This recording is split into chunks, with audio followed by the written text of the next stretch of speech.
Vamos abrir as nossas Bíblias. Eu vou ler na versão NVI, pelo menos esse primeiro texto. Vamos abrir as nossas Bíblias em primeira carta aos Coríntios, capítulo 11. Nós vamos ler do versículo 17 até o versículo 34.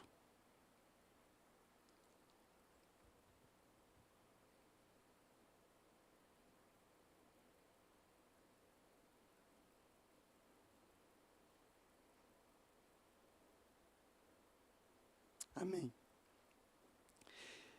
Entretanto, nisto que vou lhes dizer, não os elogio, pois as reuniões que vocês mais fazem, as reuniões de vocês mais fazem mal do que bem. Em primeiro lugar, ouço que quando vocês se reúnem como igreja, há divisões entre vocês. E até certo ponto eu creio. Pois é necessário que haja divergência entre vocês, para que sejam conhecidos quais dentre vocês são aprovados. Quando vocês se reúnem, não é para comer a ceia do Senhor, porque cada um come a sua própria ceia sem esperar pelos outros. Assim, enquanto um fica com fome, outro se embriaga. Será que vocês não têm casa onde comer e beber? Ou desprezam a igreja de Deus e humilham os que nada têm? Que lhes direi? Eu os elogiarei por isso? Certamente que não. Pois recebi do Senhor o que também lhes entreguei, que o Senhor, na noite em que foi traído, tomou o pão e, tendo dado graças, partiu e disse: isto é o meu corpo, que é dado em favor de vocês. Façam isto em memória de mim. Da mesma forma, depois da ceia, ele tomou o cálice e disse: este cálice é a nova aliança no meu sangue. Façam isto sempre que o beberem em memória de mim. Porque sempre que comerem deste pão e beberem deste cálice, vocês anunciam a morte do Senhor até que Ele venha. Portanto, todo aquele que comer o pão ou beber o cálice do Senhor indignamente, será culpado de pecar contra o corpo e o sangue do Senhor. Examine-se cada um a si mesmo, e então coma o pão e beba do cálice. Pois quem come e bebe sem discernir o corpo do Senhor, come e bebe para a sua própria condenação. Por isso, há entre vocês muitos fracos e doentes, e vários já dormiram. Mas se nós tivéssemos o cuidado de examinar a nós mesmos, não receberíamos juízo. Quando, porém, somos julgados pelo Senhor, estamos sendo disciplinados para que não sejamos condenados com o mundo. Portanto, meus irmãos, quando vocês se reunirem para comer, esperem uns pelos outros. Se alguém tiver com fome, coma em casa, para que quando vocês se reunirem, isto não resulte em condenação. Quanto ao mais, quando eu for, lhes darei instruções. Espírito Santo, nesta manhã, Senhor Deus, revela-nos a Tua palavra. Fala conosco, Senhor. Acende os nossos olhos e destrava os nossos ouvidos. Opera em nós, Senhor Deus, entendimento, compreensão, discernimento, revelação. Amplia-nos como igreja, fortalece-nos como comunidade, enche-nos da tua glória. Em nome de Jesus.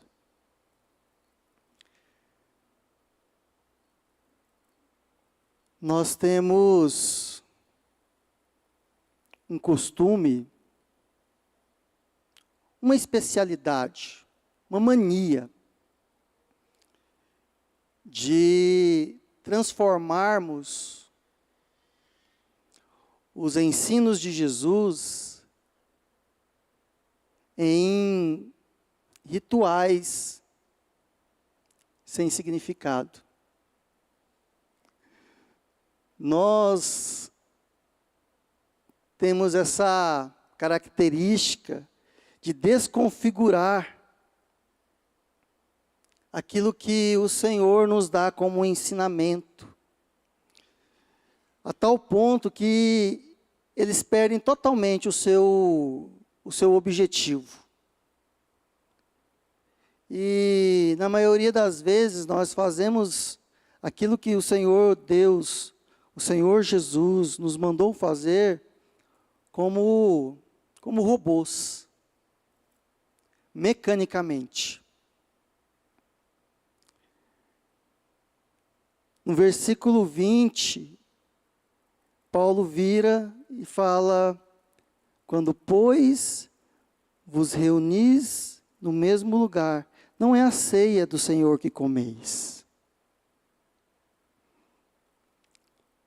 No versículo 21 ele continua: porque ao comerdes, cada um toma antecipadamente a sua própria ceia, e há quem tenha fome, ao passo que também quem se embriague. Paulo vira para os coríntios e fala: eu ensinei vocês algo e vocês transformaram isso num ritual vazio, num ritual sem sentido. E vocês pegaram algo que era para fazer em conjunto e começou a fazer isso individualmente. Não existe esse negócio de evangelho individual. Se você está vivendo ou pretende viver um evangelho individual, eu quero alertar você que você está vivendo uma seita. Não é um evangelho. O evangelho ele não nos foi proposto para vivermos ele individualmente. E Paulo continua falando o que foi que ele ensinou. Ele falou assim: porque eu recebi do Senhor o que também vos entreguei, que o Senhor Jesus, na noite em que foi traído, tomou o pão e, tendo dado graças, o partiu e disse: isto é o meu corpo, que é dado por vós. Fazei isto em memória de mim, pois por semelhante modo, depois de haver ceado, também o cálice, dizendo: este cálice é a nova aliança no meu sangue. Fazei isto todas as vezes que o beberdes em memória de mim. Foi como Jesus estivesse falando: olha, todas as vezes que vocês comerem o pão e beberem o cálice, lembrem-se de quem eu sou. Lembrem-se quem eu sou. Ou lembrem-se o que foi que eu fiz. Façam isso em memória de mim.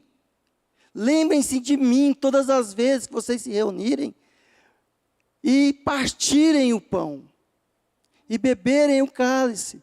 E Paulo fala assim: muitos de vocês não fazem isso, porque todo aquele que comer o pão ou beber o cálice do Senhor indignamente será culpado de pecar contra o corpo e o sangue do Senhor. E quando nós olhamos, vemos essa palavra indignamente, eu já vi várias pregações sobre essa parte, né? Você não pode beber ou comer o pão ou beber o cálice indignamente. E muitos irmãos, naquele dia ele caiu em pecado. E ele vai na igreja, porque ele está acostumado a ir na igreja. É domingo, ele precisa ir na igreja. Só que aí, ó, que ele vai pegar o pão, a mão dele quer ir, mas ele não pega o pão. E o servo que está servindo o pão fica olhando para ele, vai pegar ou não? E muitos irmãos não participam da ceia, porque eles estão em pecado. Mas nesse ponto aqui, esse indignamente, não fala do pecado individual daquela pessoa. O indignamente fala de algo que é feito desleixadamente. Fala de algo que é feito individualisticamente, sem o entendimento próprio do objetivo correto, com a postura e com a atitude inadequada. O que Paulo está falando aqui para Coríntios não é de pecados individuais. O que Paulo está falando para Coríntios é o seguinte: quando vocês se reúnem para comer, não é a ceia do Senhor que vocês estão comendo. Vocês estão comendo qualquer outra coisa. Vocês estão comendo um jantar, mas não é a ceia do Senhor. Por quê? Porque vocês estão comendo indignamente, sem o entendimento correto, sem a percepção correta daquilo que é a ceia do Senhor, daquilo que é o propósito. Não é um pecado individual. Olha, se eu peco, se eu prostituo, eu estou pecando contra o meu corpo.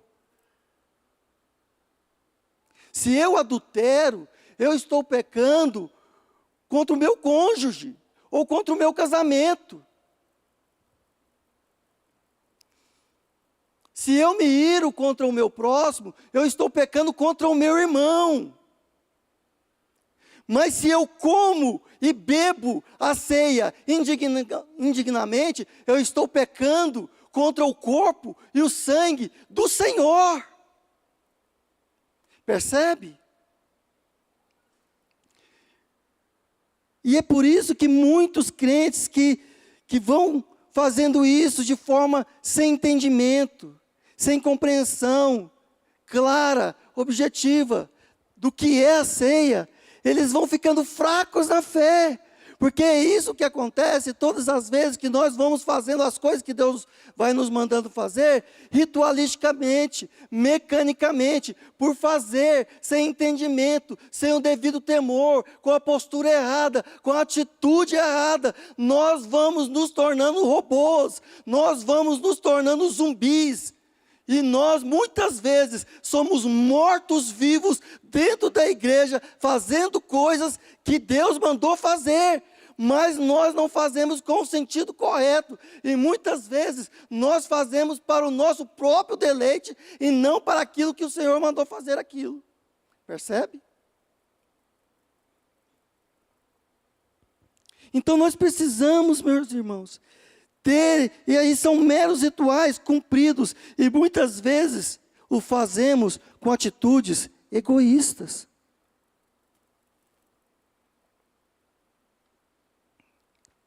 Então como é que eu devo agir? O que eu devo fazer nesse sentido, Max? Eu preciso olhar para mim mesmo e fazer assim, isso aqui que eu estou fazendo, tem sentido? É isso que Paulo está falando. Examinem-se. Vocês não são robôs. Vocês não são uma inteligência artificial. Um dia desse eu entrei no ChatGPT. Quem sabe o que é o ChatGPT? É uma inteligência artificial que você pergunta as coisas para ela, ela fala. Um dia eu fiz um sermão no ChatGPT, rapaz.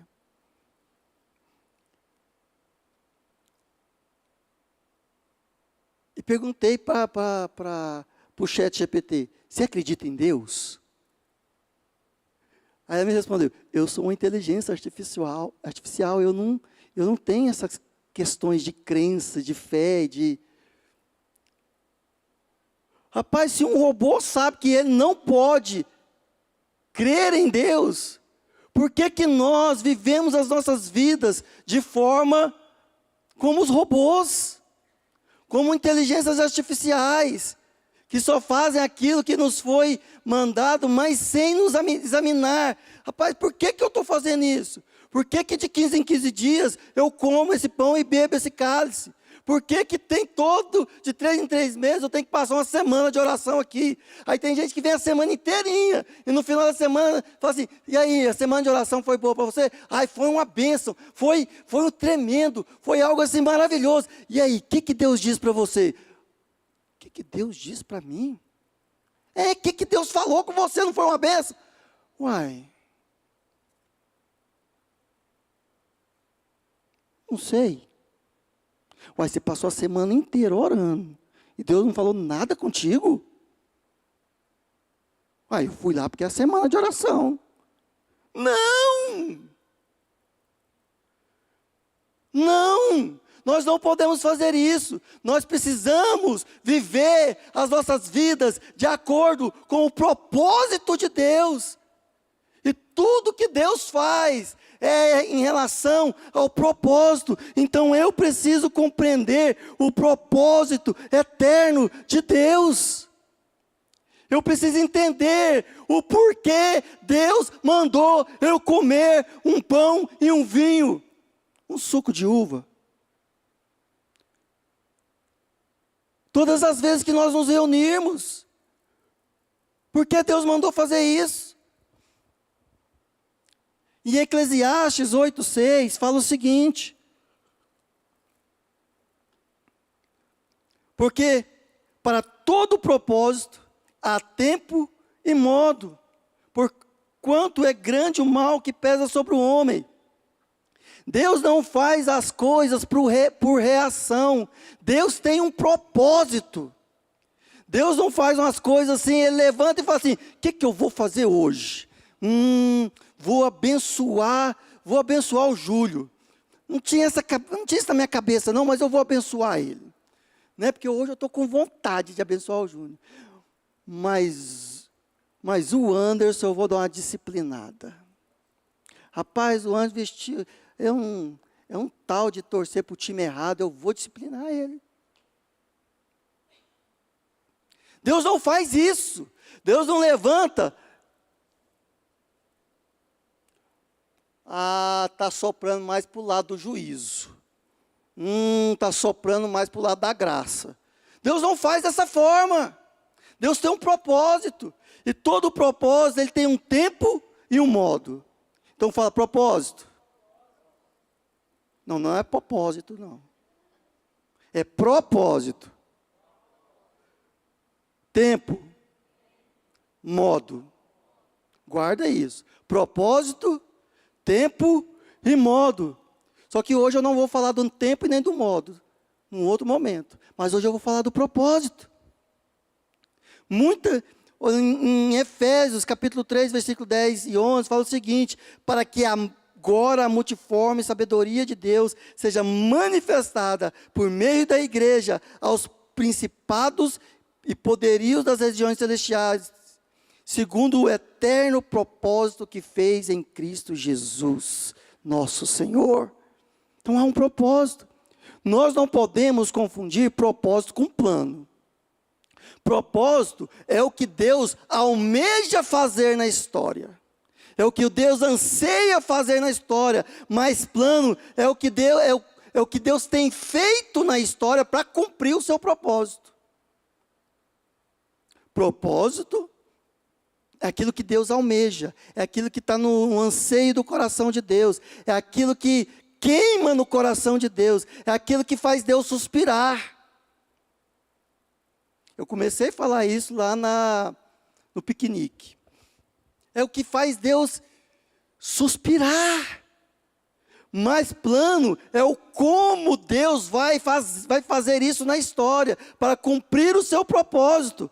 O propósito de Deus é atemporal. O propósito de Deus molda todas as coisas. O propósito de Deus não é moldado pela história. Deus não é um Deus reagente. Deus já tinha uma intenção clara e pré-concebida na sua mente, bem antes de Gênesis 1. Versículo 1, bem antes da criação do mundo, bem antes da fundação do mundo, lá em Efésios 1:4 fala o seguinte, que Deus nos escolheu nele, antes da criação do mundo, para sermos santos e irrepreensíveis. Deus nos escolheu em Cristo Jesus, antes do haja luz. Antes de Gênesis 1, versículo 1, Deus já sabia exatamente o que Ele queria fazer. O propósito de Deus não existe por causa da história, mas a história se desenvolve por causa do propósito. Então, qual é o propósito de Deus, Max? Para de ficar enrolando. E nós vamos falar do propósito de Deus aqui, olhando para 8 das suas dimensões. Eu quero falar rapidamente daqui de 8 dimensões do propósito de Deus. A primeira dimensão é uma pregação um pouquinho mais técnica, porque hoje culto de ensino, e culto de ensino, a gente ensina, né? Então vamos lá. A primeira dimensão é a glória.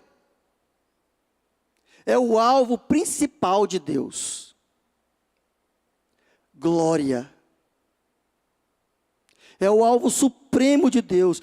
Todas as coisas que Ele fez foi para manifestar a sua glória e a sua beleza. Se nós pegarmos, por exemplo, o capítulo 1 de Efésios, do versículo 3 ao versículo 14, ele é dividido em 3 partes. E cada fim de cada parte tem uma frase muito clara lá, para o louvor da sua glória. No versículo 6, vamos abrir aqui Efésios rapidamente, só para a gente ilustrar isso que eu estou falando. Lá no versículo 6 fala o seguinte: para louvor da sua gloriosa graça, a qual nos deu gratuitamente no amado. Isso fala do Pai. No versículo 12 fala assim, a fim de que nós, os que primeiro esperamos em Cristo, sejamos para o louvor da sua glória. Fala do Filho.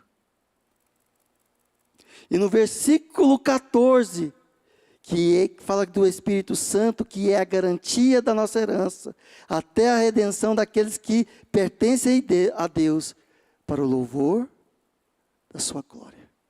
Todas as coisas na terra e no céu são criadas para o louvor da glória de Deus.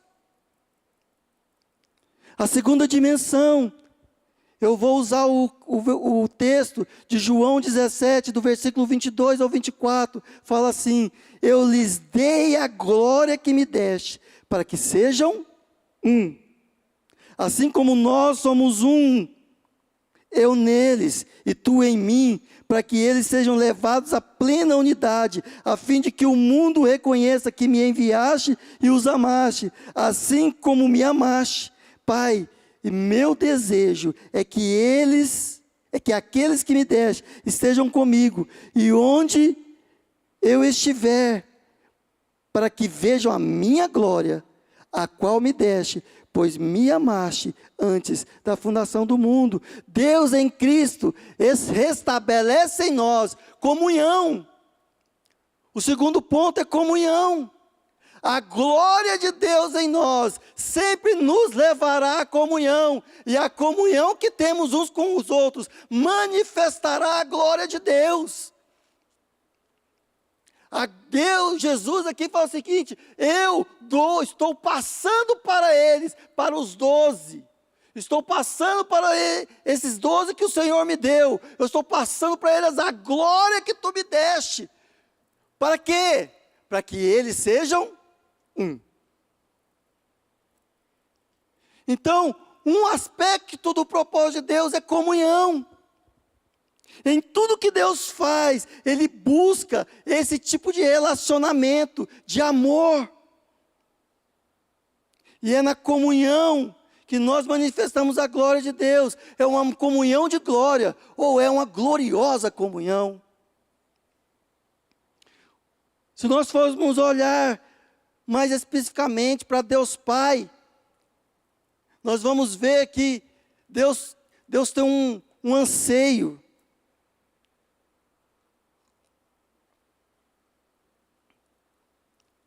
Rapidamente, todo pai quer uma? Falamos mês passado, o mês inteiro disso. Todo pai quer uma família. E se nós olharmos para Deus Pai, Ele também quer uma família. Há no coração de Deus uma intenção muito clara, muito objetiva, muito intensa de ter uma multidão de filhos semelhantes a Jesus. Ele quer ter uma família. Deus ama a sua família. Ele está formando uma família. Família está no centro do coração de Deus. Ele quer uma multidão de filhos. E para isso, Ele deu o seu único filho. Lá em Gálatas, capítulo 4, versículo do 4 ao 7, fala o seguinte: vindo, porém, a plenitude do tempo, Deus enviou o seu Filho, nascido de mulher, nascido sob a lei, para resgatar os que estavam sob a lei, a fim de que recebêssemos o quê? A adoção de filhos. Em João 1,12 fala o seguinte: ele veio para o que eram seus, mas os seus não os receberam. Mas a todos quanto receberam, deu-lhes o direito de se tornarem filhos. E uma vez que eu tenho o direito, uma vez que eu recebo a adoção, o direito de me tornar filho, o que Deus faz?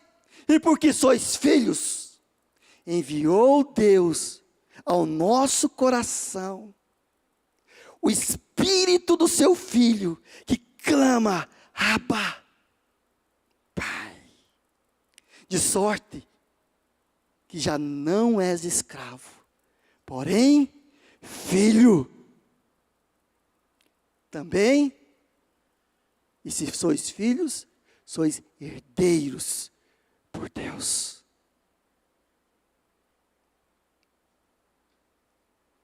Rensga.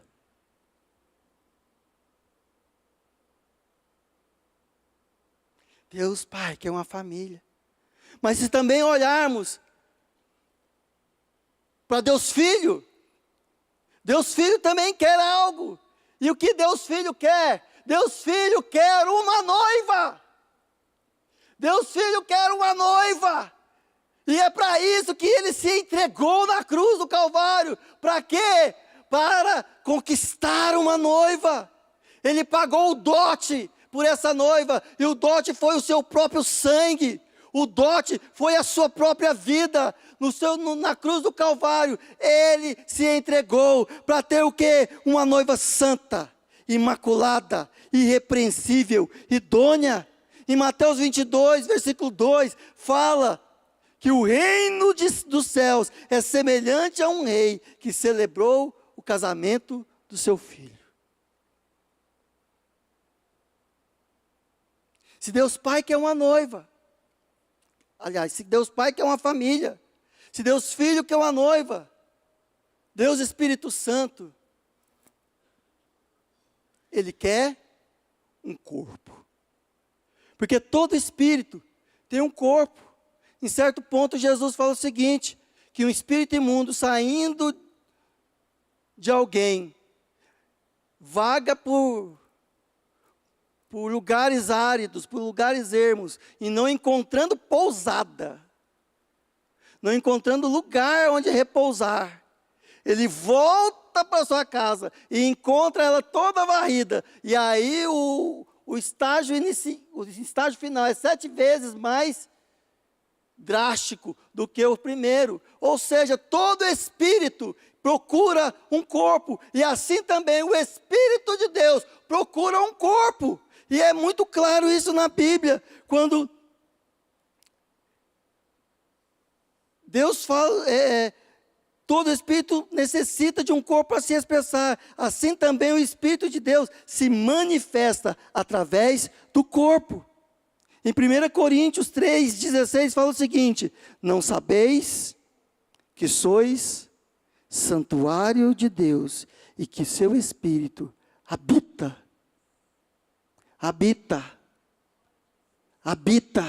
em vós. Essa família, essa noiva, esse corpo, eles vão fazer o quê? Eles vão ser o quê? E aí nós temos aqui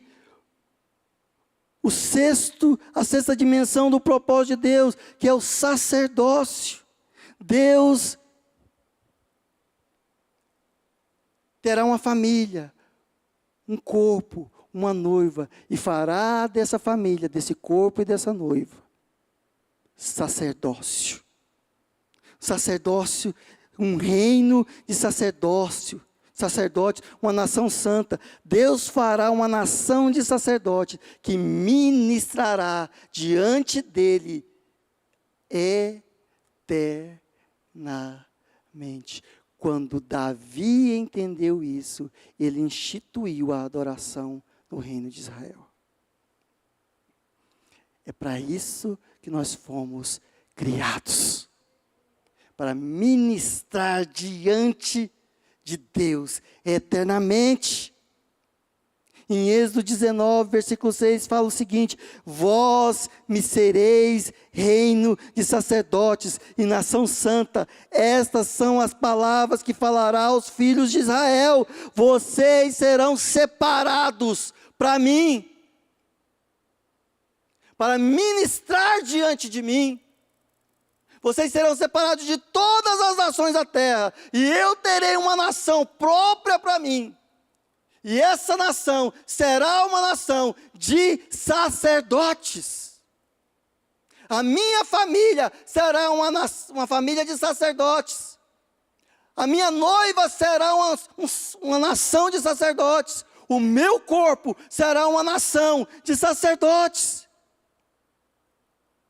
Sétimo, Deus deseja morar no meio do seu povo. E Deus demonstra isso através do tabernáculo, no templo, e em Jesus, quando chama Jesus de Emanuel, que é Deus conosco. Há uma intenção muito clara em toda a Bíblia, de que Deus quer morar no meio do seu povo. E todas as vezes que nós vemos o lugar, o sétimo é casa, que é um lugar da habitação de Deus, que é o lugar onde Deus habita. Em Êxodo 25:8 fala: e farão um santuário para mim, e eu habitarei no meio deles. E por fim, o último aspecto do propósito de Deus é reino. Reino é a esfera que abrange todas as outras dimensões. No reino de Deus, todas as outras dimensões têm a sua plenitude e a sua completude. Hoje nós vemos na igreja algumas faces do propósito de Deus ainda em andamento, mas no reino de Deus, todas essas perspectivas do propósito de Deus, elas estarão completas e em pleno funcionamento.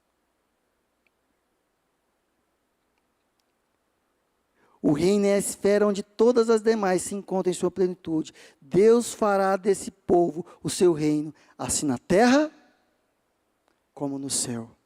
No reino de Deus será plenamente manifesto em glória e corretamente glorificado. No reino nós seremos uma família perfeita entre irmãos, assim como uma noiva pura e santa. Viveremos a plenitude da presença de Deus entre nós, teremos harmonia entre os membros do corpo e o seu cabeça, e viveremos como cidadãos sacerdotais eternamente. Se eu fosse falar sobre o propósito de Deus, a gente poderia resumir numa fase assim bem didática. Deus quer estabelecer um reino. O centro do reino vai ser um templo, que é a casa. O povo vai ministrar a ele continuamente, sacerdócio. Esse povo é membro do corpo de Cristo, corpo. E também a noiva será pura, noiva, inserido na família de Deus, família que vive em comunhão, a fim de que Deus receba a glória em tudo. Propósito.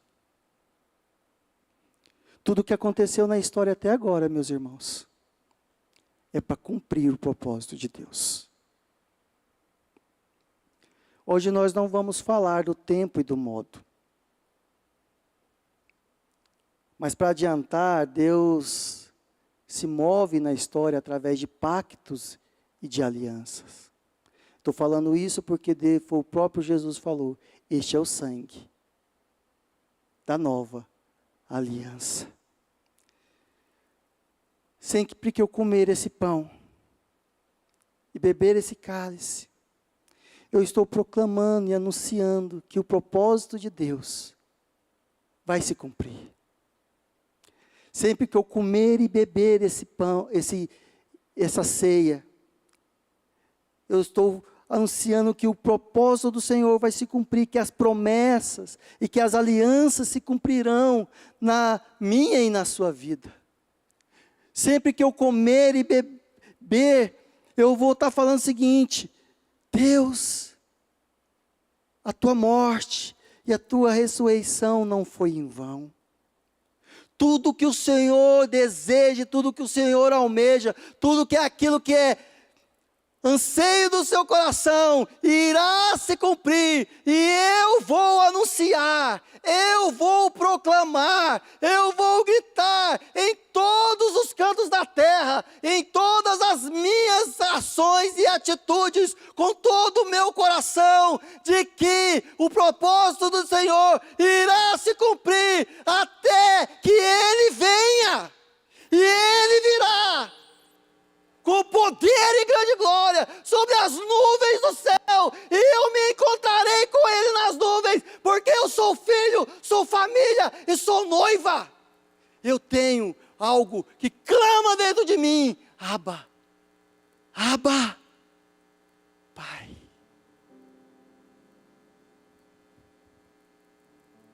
Abba, Pai.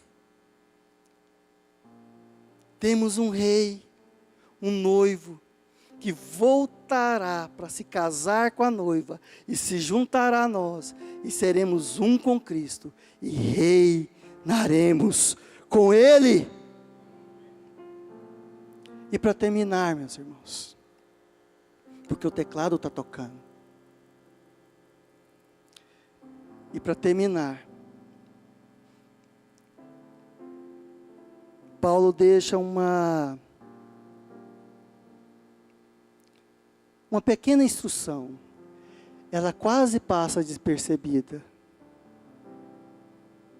que a gente prega tanto o indignamente, que a gente se esquece dessa instrução. Paulo em 1 Coríntios 11:33, Paulo só dá essa instrução. Assim, pois, meus irmãos, quando vos reunir para comer,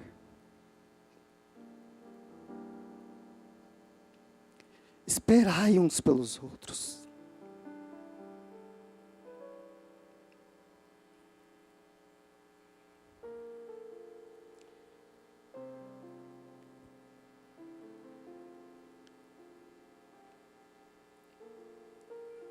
Esperai uns pelos outros. Irmãos, somos um corpo.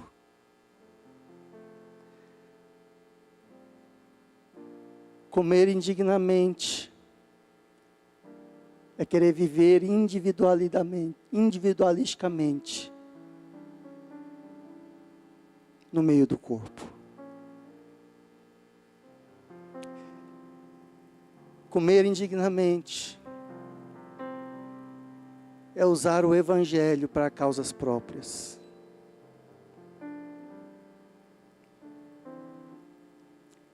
É viver para nós mesmos em grupo. Que não tenhamos nessa igreja ministérios individuais.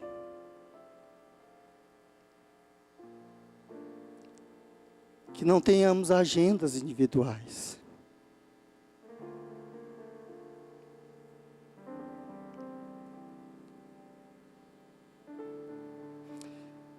Não deixemos que as nossas músicas bem executadas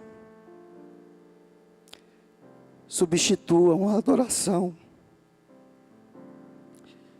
que deve fluir de um coração contrito e quebrantado.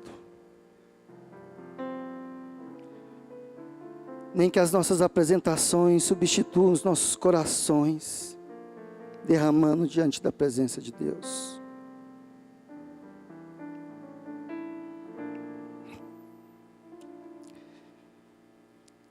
Não deixemos que os eventos que fazemos sejam mais importantes que o amor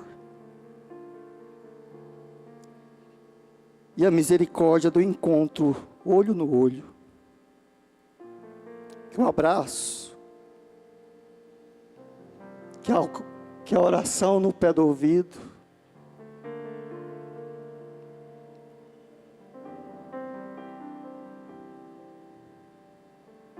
a glória do Senhor no nosso meio, irmãos.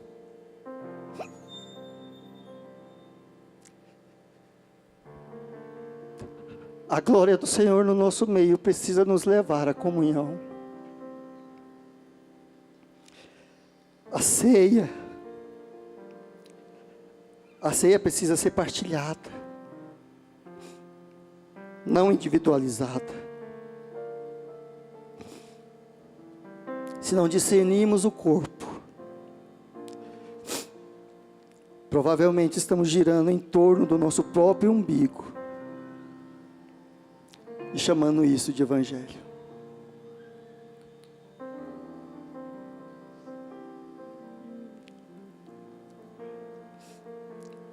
Precisamos da glória de Deus.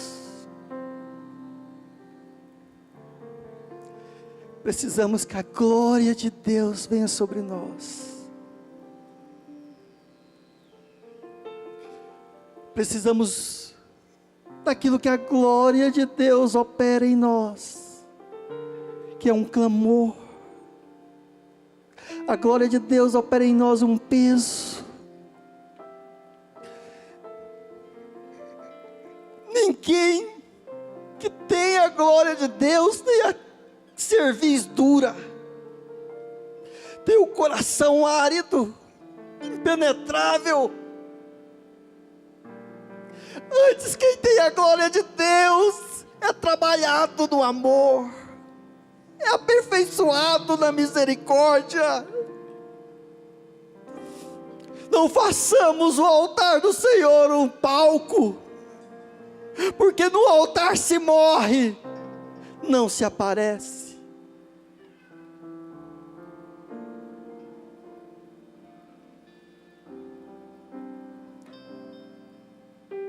A glória de Deus nos leva a clamar.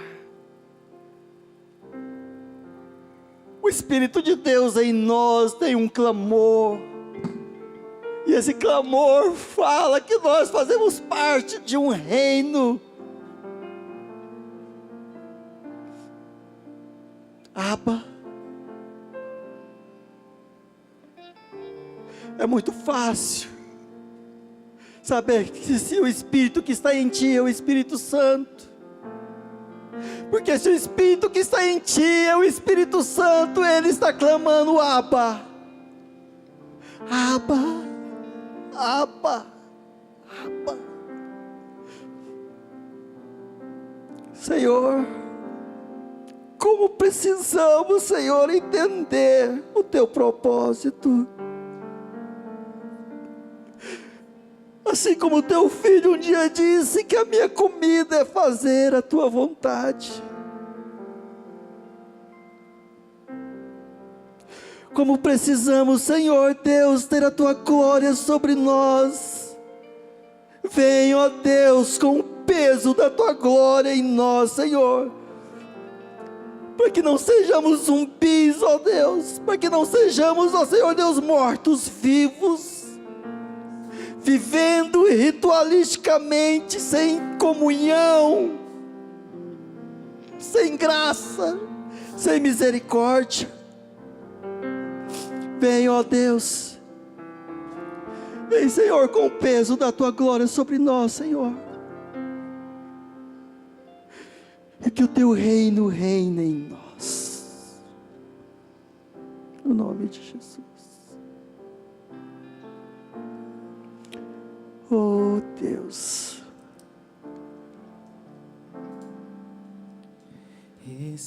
oh Espírito Santo de Deus, manifesta o seu poder, revela o peso da tua glória. Você pode cantar com o seu coração. Espírito do vivo Deus, manifesta o seu poder, revela Clame. o peso da tua glória. Oh Espírito Santo de Deus, vem com o peso da tua glória. cubra-nos, Senhor. Me cobre, Cubra-nos, Senhor. ao rio de vida. Enche-nos, ó Espírito Santo. Que a verdade do teu reino reine. Oh Espírito de Deus, opera nos nossos corações. Quebra os grilhões. Transforma-nos à imagem de teu Filho. Opera em nós o teu amor. Age em nós, Espírito Santo. Opera neste lugar. Opera nos ministérios. Opera nos filhos. Opera nos ao rio de vida. Que a verdade do teu reino reine em mim. Vem com o peso da tua glória. Vem com o peso da tua glória aqui.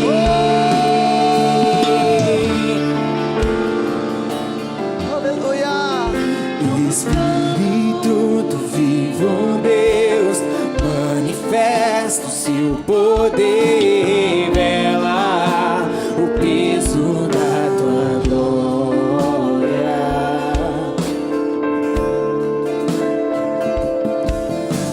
Espírito do vivo Deus, manifesta o seu poder, revela o peso da tua glória. Vem com o peso da tua glória, me cobre, flua o rio de vida aqui. Que a verdade do teu reino reine em mim. Vem com o peso da tua glória. Vem com o peso da tua glória aqui. Vem com o peso da tua glória, me cobre, voa o rio de vida aqui. Que a verdade do teu reino reine em mim. Vem com o peso da tua glória. Vem com o peso da tua glória aqui. Não queremos tuas mãos, tua face queremos ver.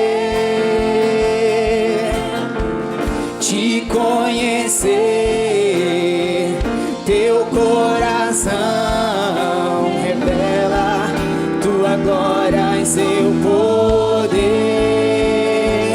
vem com o peso da tua glória me cobrir, flua um rio de vida aqui,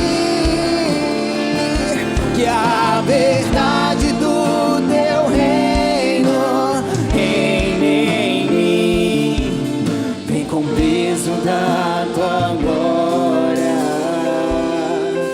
vem com o peso da tua glória aqui, aqui, aqui,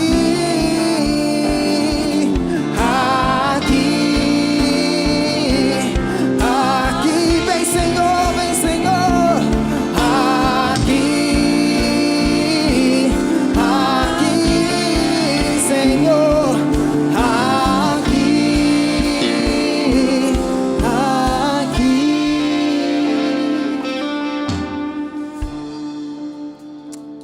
Aleluia.